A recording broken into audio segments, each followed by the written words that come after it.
Hello, everybody. Welcome to Little Rusty Bucket. Subscribe to the channel and drop a like on the video. Trying to hit 30K subs over here, so it would be much appreciated. As you can tell, I am recording from home.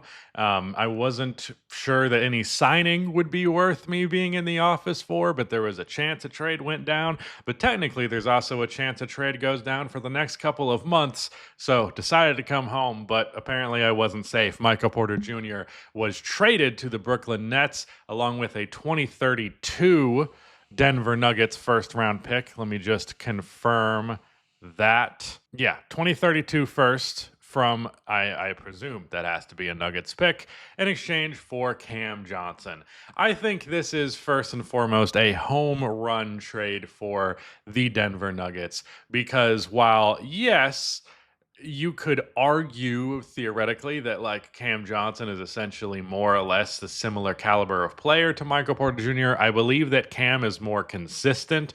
I don't necessarily know if stats would back that up. I would just tell you personally, anecdotally, seems like Cam Johnson's the more consistent player.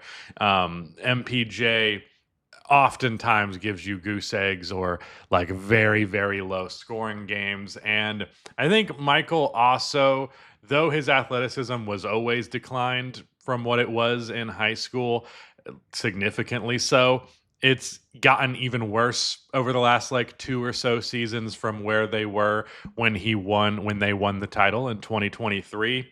But you are also getting a reduction in salary. I believe Michael makes like 10 to 12 million dollars more per year than Michael Porter Jr. does. I'm going to just confirm that real quick. Yeah, Michael Porter next year is going to be making $38 million dollars, and then the year after that, he's going to be making $41 million dollars. And Cam Johnson is making $20 million dollars next year and 22 the year after that. So not only do I think the Denver Nuggets are getting a more consistent player, they're also getting, I don't know, generally more healthy player. Cam Johnson's actually consistently played under 60 games every season in his career, but he's also only played 42 is his lowest, and then after that is 57. So like, I don't know, comfortably about 60-ish games from him. So I guess the health is actually not quite as better as it felt like. But overall, I think Cam Johnson's a similar level of shooter, probably a better defender, honestly, even though MPJ had his moments and he did improve over his tenure in Denver.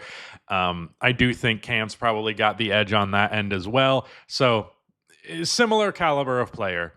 I personally feel like Cam Johnson is just a little bit better. Michael was also playing injured for a lot of these playoffs, so I might just be thinking a little lower on him at the moment, which might be a little unfair, but similar caliber of player, but you feel a lot better paying Cam Johnson $20 million dollars a year than you feel paying Michael Porter 38. Like huge night and day difference there when you relate their production to their contract value. Brooklyn is able to take on this salary because they have the second lowest amount of money of any NBA team, amount of salary, or maybe it's even the most. They're in the top two.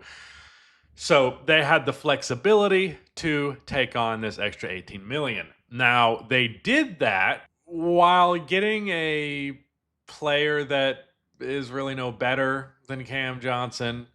And you got a 2032 first round pick. Now, the thing is, it's pretty good to bet on that draft pick being a damn good draft pick. It really is. But 7 years to wait on that is rough. It's not exactly ideal. Well, the Denver Nuggets probably be a pretty shit team by 2032. I think Jokic is like 30 right now, so that would make him 37. Nikola Jokic age. Yeah, he's 30. I called it. Yeah, so he'd be 37. I think he'd still be a good fucking player by then. But there's also a pretty decent chance that in 7 years he wouldn't be on the Denver Nuggets. However, this move, I think, was a very positive move to secure the future of him as a Denver Nugget. So ironically, you increase their odds of being contenders by 2032 with this move, in my humble opinion. So I think this is kind of an L for the Nets because there's definitely been better trade packages offered for Cam Johnson. I think the stuff that they've been rumored to turn down has been arguably better than this. I also think maybe they were a little stubborn about getting just the best possible price, but something that I said all throughout this last year's playoff run last season, because the season's over now, so I'm talking about 2025, was like, dude, OKC, you should have traded for Cam Johnson. It's so obvious. I've never been more sure that a trade should have happened because we're talking about the team with the biggest treasure chest in the world. They still managed to win the title, but it came a lot closer than it needed to, and I think a Cam Johnson trade would have got them that championship with less losses, but still did it, so what does it matter? But I think they probably could have got more from OKC at the time.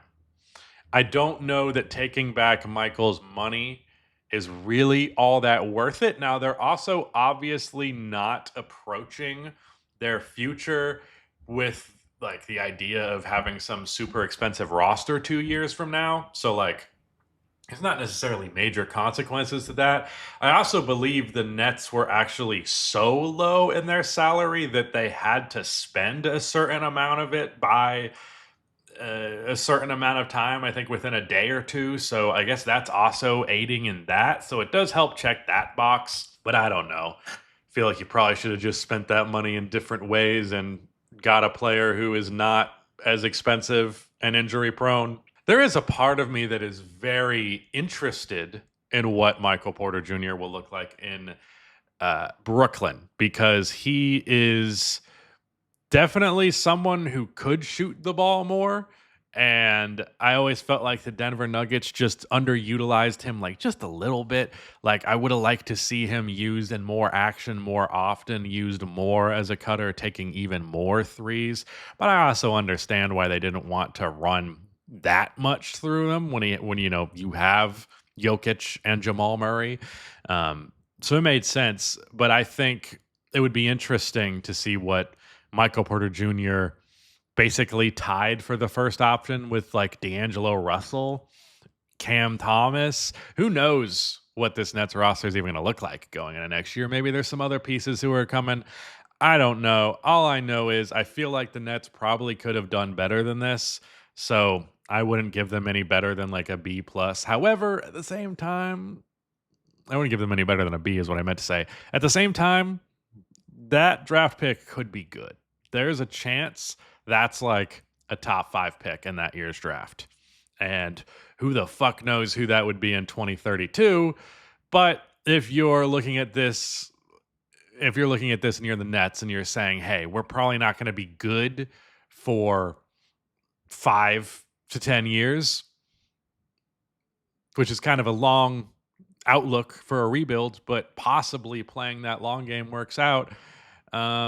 I don't know. I would just feel frustrated by it if I was a Nets fan just because it's so into the future. But I guess maybe the Nets are looking at this like Michael fills the same gap that Cam Johnson does so we can still be competitive-ish. I don't know why you're doing that, but you still get this future pick. I don't know. I think I give them a B. I think I'll give them a B because I'm willing to bet the having to get that extra money up plus like trying to have a semblance of a respectable roster while getting a really good draft pick out of Cam Johnson, it's not terrible.